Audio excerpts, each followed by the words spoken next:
బడే బాయ్ అంటాడు. మరి ఆ బడే బాయ్ ఏమిచ్చిండో చోటే బాయ్కి చెవులో ఏం చెప్పిండో మనకు తెలియదు.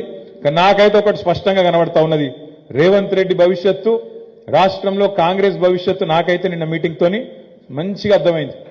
ఖచ్చితంగా రాబోయే రోజుల్లో మహారాష్ట్రలో జరిగినట్టు, అస్సాంలో జరిగినట్టు రేవంత్ రెడ్డి గారు వచ్చే ఎన్నికల తర్వాత బీజేపీ తీర్థం పుచ్చుకోవడం ఖాయమనే మాట మాత్రం నేను మీ పక్కా చెప్తున్నా.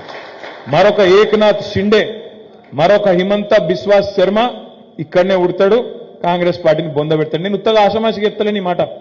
నిన్న రేవంత్ రెడ్డి ఇంకొక మాట అన్నాడు, మీరు వినండి జాగ్రత్తగా. ఏమన్నాడు? బడే బాయ్ ఇట్లనే ఉండాలి, మీ ఆశీర్వాదం మా మీద.